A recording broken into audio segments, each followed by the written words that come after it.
Saudamos a igreja com a graça e a paz do Senhor Jesus Cristo. Abramos nossas Bíblias no Evangelho de Mateus, capítulo 15. Leremos do verso 29 até o 39. Evangelho de Mateus, capítulo 15, de 29 a 39.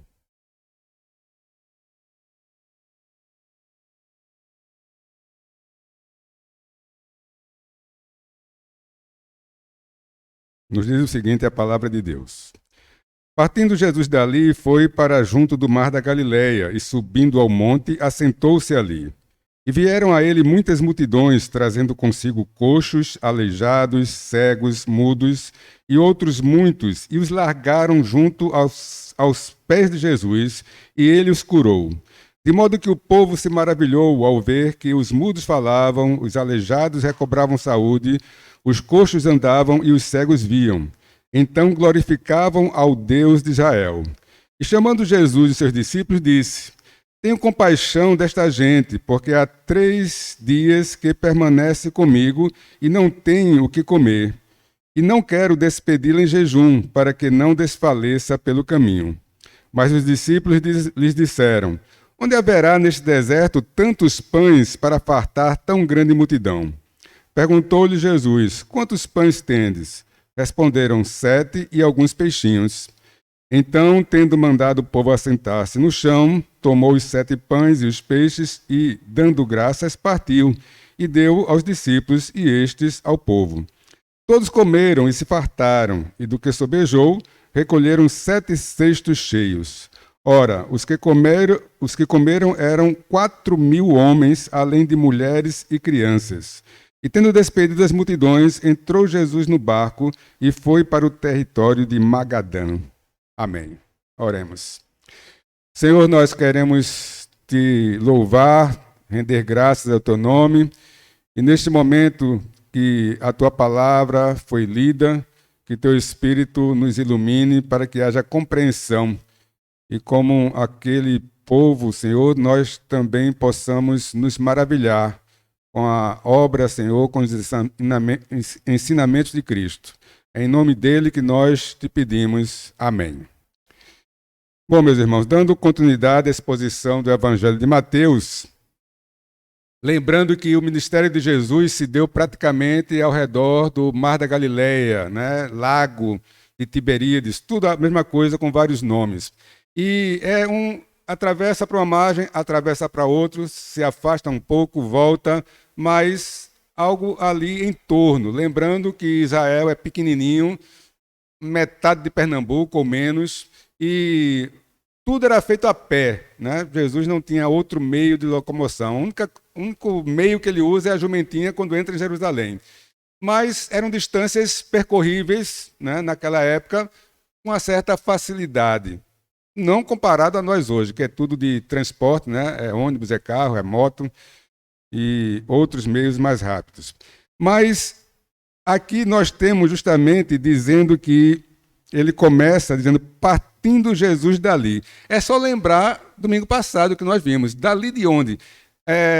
Sempre que a gente vai pegar a Bíblia para ler, ela está dividida em capítulos, versículos, e nós usamos isso para facilitar, né? Então, eu espero que na sua leitura diária você leia um capítulo, 2, 3, e se não houver conexão do que você leu antes, no dia anterior, ou o que você ouviu antes no sermão do domingo passado, você vai se perder. Então, o partindo Jesus dali, ele estava, no texto anterior, nas regiões de Tiro e Sidom. Israel está aqui embaixo, o Mar da Galileia, Tiro e Sidom está aqui em cima, às margens do Mar Mediterrâneo. Só que ele não entrou nas cidades, ele ficou na região de Tiro e Sidom. E aí, partindo Jesus dali, né, ou seja, das regiões de Tiro e Sidom, ele faz o quê? Ele vai para a região, conforme o texto aqui, da Galileia, certo? Ele volta para perto do Mar da Galileia e fica ali naquela região. E ele vai fazer o quê? Ele sobe ao monte. Para que ele sobe o monte? O contexto da situação é que ele procurou um momento de descanso novamente. Veja, era tudo muito corrido, tudo muito, né, não havia tempo para se preparar, de um descanso, de uma alimentação. E Jesus então sobe ao monte para, não podemos afirmar com certeza, mas pelo contexto, para descansar um pouco, para orar, para fazer alguma coisa desta forma, certo? Mas aí, verso 30, as multidões chegam, né? Trazendo consigo todo tipo de gente doente. Eles vieram de onde? Veja, naquele outro episódio que ele faz a cura, ele entra nos povoados, entra nas cidades, levam os enfermos para a praça, né? Colocam lá. Só que aqui não, ele está numa região mais afastada. Ele está num lugar deserto, ou seja, que não tinha muita habitação ao redor. Então vieram de longe. Está dito onde nós lemos aqui, não, vai estar dito lá embaixo, né? Na sequência do texto. E Jesus não queria despedi-los porque muitos vieram de longe. A região é deserta e ele não queria que eles desmaiassem pelo caminho, certo? E aí esse monte de gente, né, trazendo um outro tanto de gente doente.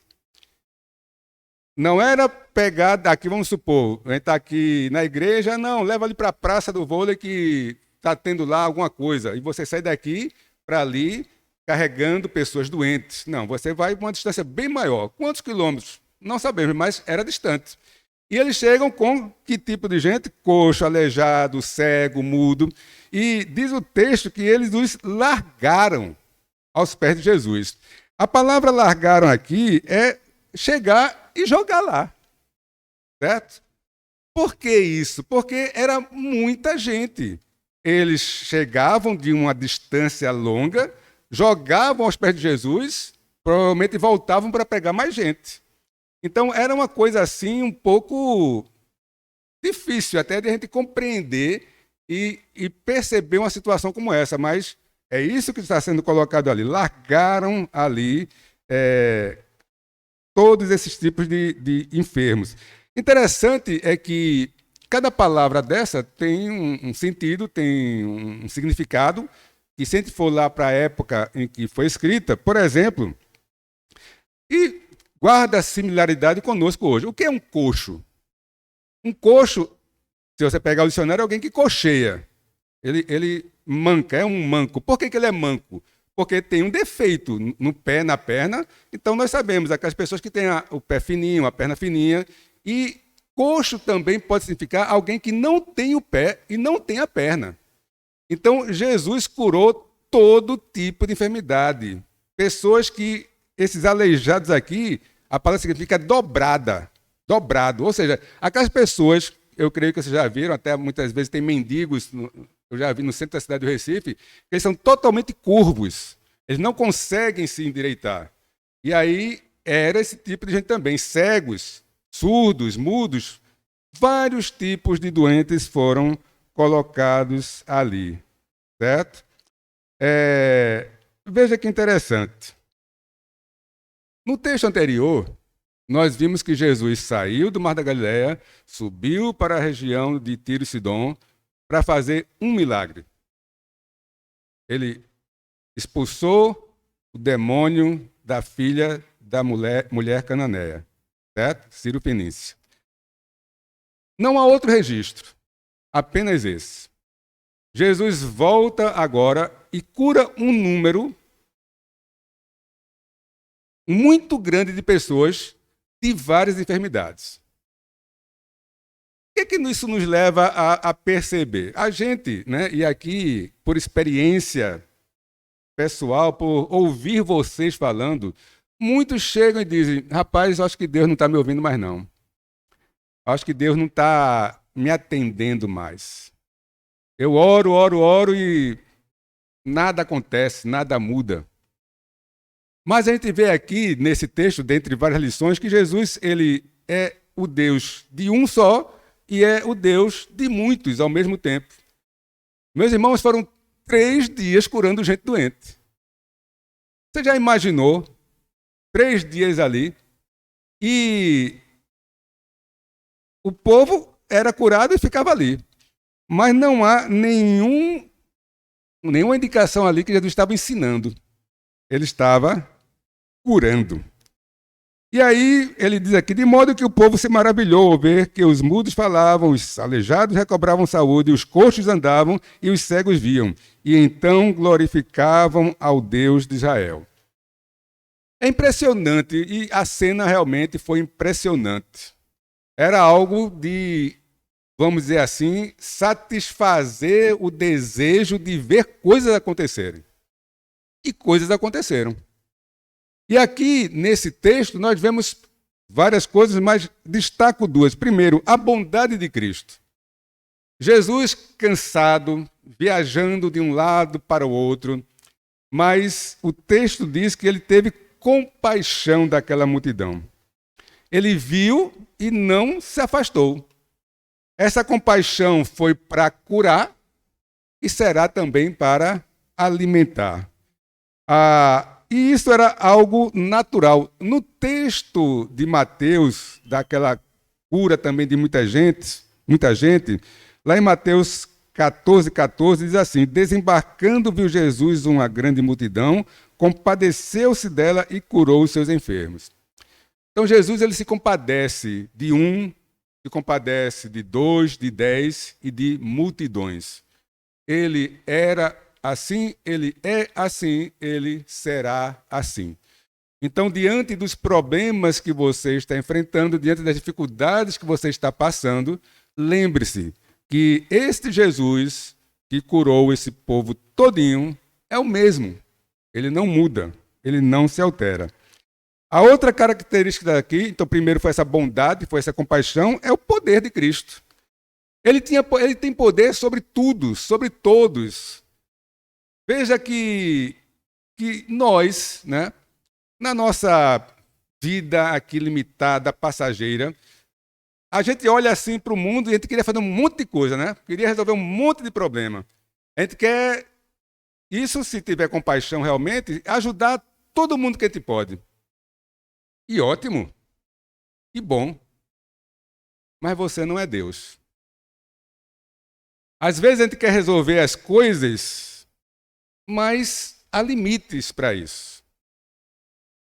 E o mandamento é amar a Deus sobre todas as coisas e ao próximo como a si mesmo. Então a gente tem que ter um equilíbrio na vida. Tem que ter uma balança cujo o fiel, né, o que mede ali, vem de Deus, da palavra de Deus, para não se exceder nem para um lado nem para o outro. Termos a compaixão que Jesus teve, termos o cuidado e o zelo para com todos, mas lembrando que se o poder de Cristo era ilimitado, o nosso não é. Jesus ele tem poder absoluto. Quando houve aquele episódio do aleijado que foi levado pelos amigos e colocado lá no meio, né? Jesus, olhando a fé, né, disse lá para o homem, perdoados estão os teus pecados. E aí as autoridades, escribas, fariseus, saduceus que estavam por ali, quem é esse? Pensando, né? Quem é esse que perdoa pecado? Aí está lá em Mateus 9,6, Jesus diz, ora, para que saibais que o Filho do Homem tem sobre a terra autoridade para perdoar pecados, disse então ao paralítico, levanta-te, toma o teu leito e vai para a tua casa. Então, para provar que Jesus tinha poder de perdoar pecados, o que se torna, na nossa limitação, algo subjetivo, ele vai e mostra algo inquestionável, a cura do paralítico. Mas veja, o poder de Jesus, então, é para tudo, para todo mundo, para toda a criação. E ele faz conforme ele quer. Outro problema que nós enfrentamos, além da falta de fé de que Jesus é o mesmo que era na época que veio, é que muitas vezes a gente acha que ele não tem poder suficiente para perdoar os nossos pecados. E aí criamos uma angústia, uma situação que Deus não se agrada. Deus sonda os nossos corações. Ele sabe quando você realmente se arrependeu de alguma coisa. E um coração contrito, um coração que confessa, a palavra de Deus nos diz que ele não desprezará. Então, o poder de Deus, a compaixão dele e o poder dele, ele é amplo, é total. Então, que nós também tenhamos esta mesma visão e que, como aquele povo, glorifiquemos a Deus. Que a gente não faça como os saduceus e fariseus, que criticavam tudo, reclamavam de tudo, não aceitavam Jesus como Senhor. E aí, vamos lá, né? Jesus chegou, sobe ao monte, queria descansar, não consegue, a multidão chega, vai para junto dele, vão jogando doente lá, vão jogando doente. Passa 3 dias Jesus curando o povo, e chamando Jesus e seus discípulos, disse: tenham compaixão desta gente, porque há 3 dias que permanece comigo e não tenho o que comer. Compaixão pode ser descrito como uma compreensão do estado emocional de outra pessoa. A compaixão frequentemente combina-se a um desejo de aliviar ou minorar o sofrimento do outro. Então, a compaixão, ela envolve o sentimento e a ação. Se você tem o sentimento, mas não tem ação, não é compaixão. Pode ser uma empatia, né?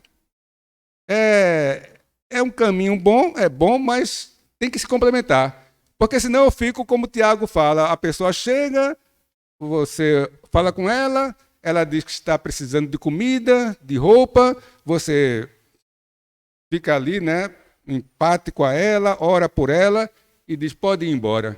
E não faz nada, não dá um pão, não dá um prato de comida, não dá uma roupa. Então, isso aí não tem valor. Você foi caminhando para o lado certo, mas parou e não concretizou. Jesus, então, com a compaixão dele, ele queria agir. Não era: eu tenho compaixão dessa gente, eu estou empático com ele, coitadinho, né? Vai tudo morrer no caminho. Que pena, eu vou orar para ver se acontece alguma coisa. Não. Ele chama e diz: a gente tem que fazer alguma coisa. E ele diz assim, ó: tenham compaixão desta gente. Que gente? Quem é que estava ali? Ex-coxos, ex-cegos, ex-mudos, ex-doentes. Era a maioria, praticamente. Tudo que chegou ali, praticamente conduzido, carregado, com muita dificuldade. 3 dias ficaram ali. É como se tivesse um processo. Jesus ia curando. Os curados iam permanecendo ali. Então Jesus diz que tem compaixão. Eles não vão aguentar voltar para casa. Ou seja, eles estão longe. O percurso vai ser grande e vai ser sofrido. Mas aí vem uma coisa interessante, né? E aqui eu creio que a gente se encaixa, viu? Mas os discípulos disseram: onde haverá neste deserto tantos pães para fartar tão grande multidão? Senhor, meus problemas são muito grandes. Como é que eles serão resolvidos? Mas, meus irmãos, esse pessoal tinha visto recentemente uma outra multiplicação de pães, não era? Não era para estar crendo, né? Quando Jesus chama e diz, né: olha, eu tenho compaixão desse povo. Eu não quero que eles saiam daqui e desfaleçam pelo caminho. Eu penso assim, né? Eles deveriam dizer: ah, Senhor, vais fazer outro milagre daquele? Né? Vais multiplicar pães? Vamos ver se ele tem aqui 1 ou 2, porque aí tu multiplica e a gente distribui. Mas não. Não. É como se... Cadê a fé desse povo? Aí, algumas objeções são colocadas para dizer assim, por exemplo: não, os que estavam aqui não eram os mesmos que estavam da outra vez. Não há nenhuma base para dizer isso. Jesus tinha aquele grupo dos apóstolos e tinha aquele grupo dos discípulos mais próximos que acompanhavam ele sempre, estavam sempre com ele. São aqueles que não o abandonaram. Então eles estavam lá. O problema é falta de fé mesmo. O problema é falta de fé mesmo.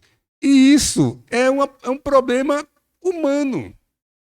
É meu, é seu e foi desde sempre. Tem um episódio lá no Antigo Testamento, no livro de Números, que nos mostra bem isso aí. Moisés estava, né, conduzindo o povo no deserto, começou a haver reclamações, começou a haver ciúmes da liderança. Quem é esse Moisés? Tal, tudinho, o povo reclamando. A gente saiu lá do Egito, lá a gente tinha frutas, tinha verduras, lá a gente comia carne, aqui só tem esse maná. Parece vocês reclamando, né? Deus está dando um bocado de coisa, mas você só vê a parte ruim. A gente às vezes esquece não de cantar, mas de viver. Se da vida as vagas procelosas são, se com desalento julgas tudo vão. E a gente esquece de ver as muitas bênçãos. Contas, dizes de uma vez, e verás surpreso quanto Deus já fez. Mas aí a falta de fé se estabelece. Então, quando estava lá no deserto, o povo está reclamando. Reclamando porque tinha sido liberto do cativeiro, estava no deserto, com água, com comida, mas queria carne. Aí, Números 11, 18 diz o seguinte: dize ao povo, santificai-vos para amanhã e comereis carne, porquanto chorastes aos ouvidos do Senhor, dizendo, quem nos dará carne a comer? Íamos bem no Egito, pelo que o Senhor vos dará carne e comereis. Veja, eles tinham maná. Todo dia. Não faltava. Era nutritivo. Tinha gosto de pão de mel. Mas eles queriam carne. Não comereis um dia, nem 2 dias, nem 5, nem 10 e nem 20, mas um mês inteiro até vos sair pelos narizes, até que vos enfastieis dela, porquanto rejeitastes o Senhor, que está no meio de vós, e chorastes diante dele, dizendo, por que saímos do Egito? Respondeu Moisés. Aí, veja, Moisés, o líder, o que conduzia o povo, aquele que Deus usou para abrir o mar vermelho, para fazer sair água da rocha, para fazer cair maná do céu. Aí Moisés chega e diz, 600 mil homens de pé é este povo no meio do qual estou. E tu disseste, dar-lhe-ei carne e a comerão o mês inteiro? Matar-se-ão para eles rebanhos de ovelhas e de gado que lhes bastem? Ou se ajuntarão para eles todos os peixes do mar que lhes bastem? Porém o Senhor respondeu a Moisés, ter-se-ia encurtado a mão do Senhor? Agora mesmo verás se cumprirá ou não a minha palavra. Percebe a falta de fé generalizada? Percebe que um líder, um dos maiores nomes do povo de Israel, não creu que Deus poderia providenciar comida para aquele povo? E nós, meus irmãos? Como é que está o exercício da nossa fé? Aí você diz, mas pastor, eu não vi maná cair do céu, eu não vi nenhum coxo andando, eu não vi nenhum cego vendo, e o senhor está querendo que eu acredite do mesmo jeito, é? Eu digo, é claro. Deus não abriu seus olhos para saber que você é um pecador, que ia para o inferno e agora vai para o céu, pelo sacrifício de Cristo Jesus? Deus não colocou a sua palavra aqui dentro de você, nas suas mãos, para que você possa ler todo dia e ver o que aconteceu? Ou você não crê? Ou é muito pouco para você? Ou você quer ver? Você quer se maravilhar com o quê? Essa é a questão. Com o que você está querendo se maravilhar? Com o Senhor dos céus e da terra? Ou com coisas para você ver? E aí Jesus chega e pergunta, tem quantos pães aí? Responderam 7 e alguns peixes. Aí, mesmo sistema. Jesus manda o povo se assentar. Aqui não está dito, mas provavelmente, como da outra vez, em grupos de 50 e de 100, para facilitar a distribuição e a contagem. Aí pega, né, ora, dá graças, parte e começa ali, ó, multiplicando. Pão, peixe, pão, peixe, pão, peixe, pão, peixe. E aí comeu 4.000 pessoas comeram daquilo ali. Só homem. Né? A mesma continha a gente faz então.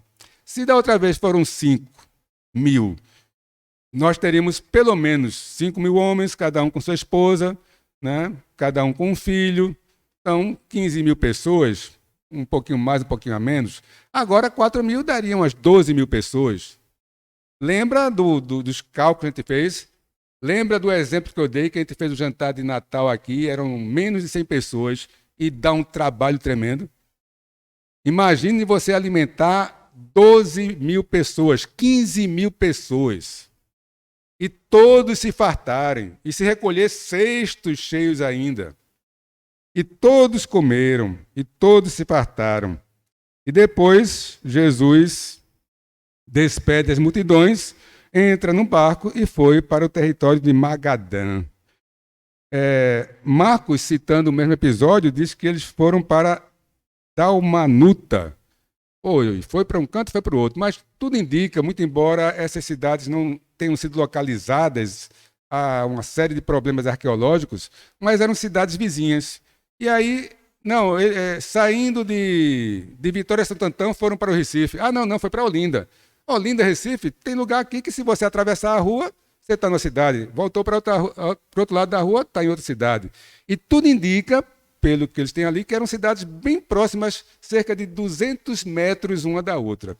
Então não há porquê haver contestação a respeito disso.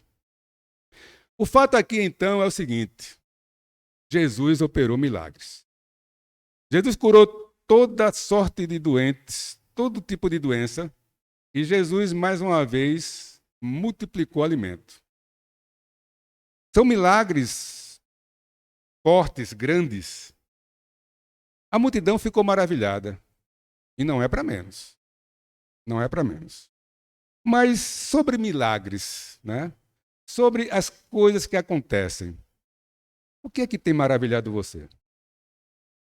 É certo que não podemos entender como o Senhor pode multiplicar uns poucos pães em suas mãos divinas, de modo a dar de comer com elas a uma considerável multidão. Mas também, dentro dos limites do meu pensamento, diz aqui o autor do texto, eu não entendo como uma semente pode cair na terra, morrer e depois dar muitos frutos. Certamente é verdade que a minha mente se assombra quando o Salvador chama Lázaro para sair do sepulcro, que já estava lá há 4 dias. Mas o nascimento de um bebê não transcende nem para mais nem para menos uma compreensão sobre o assunto. Como o Senhor Jesus pode transformar água em vinho nas bodas de Caná? Como é que ele fez isso? Certamente é um mistério para nós. Mas não é menos incompreensível como a videira pode produzir uvas e, dessa maneira, transformar diferentes elementos em vinho. Eu estava lendo isso aqui e estava pensando. Isso, a uva, ele cita aqui como exemplo, mas pode ser qualquer planta. Você pega uma sementezinha, desse tamanho, Pode ser maiorzinha, se for um abacate é maior, mas são pequenas as sementes. Ela é lançada na terra, você coloca ela na terra, ela tem que morrer. Ela morre. Aí germina, nasce uma plantinha. O que essa plantinha está pegando? Está pegando os nutrientes do solo, Os vários elementos, água, e transforma aquilo ali nas mais diversas plantas, flores e frutos que nós temos. Não é impressionante? Você tem se impressionado com isso? Quando você para assim na sua casa, pega uma banana, uma laranja, um mamão, um abacate, um melão, você olha assim: Senhor, muito obrigado. Eu não sei nem como é que isso acontece, Tão saboroso, tão gostoso. Você tem se maravilhado com isso ou isso aí para você não tem valor? Em outras palavras, para meu entendimento, isso aqui eu estou lendo o texto que está no boletim, viu? Em outras palavras, para meu entendimento, não há diferença em que Deus, por sua onipotência, opera na forma comum e conhecida sobre a videira, de modo que produza uvas, ou se, pela mesma potência, opera sobre a água para mudá-la em vinho. Se o sol e a lua se detêm ante as palavras de Josué, confessamos não podermos compreender esse fenômeno.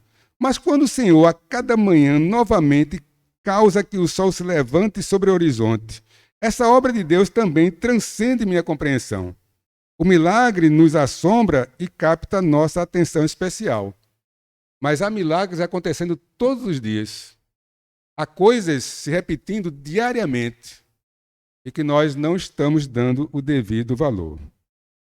Mas a causa disso não deve ser achada na compreensão dos eventos e atos comuns da providência de Deus e a incompreensão dos milagres.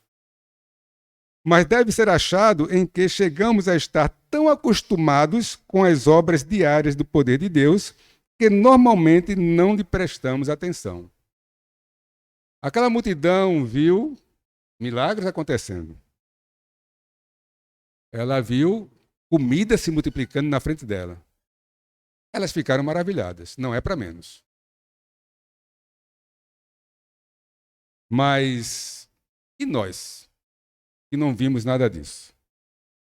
Qual é a palavra que tem para nós? Em que nós vamos nos maravilhar? Quando Jesus está explicando a parábola do semeador, lá em Mateus 13, ele fala com os discípulos e vai dando as orientações. Quando chega no verso 17, ele diz assim: pois em verdade vos digo que muitos profetas e justos desejaram ver o que vedes e não viram, e ouvir o que ouvis e não ouviram.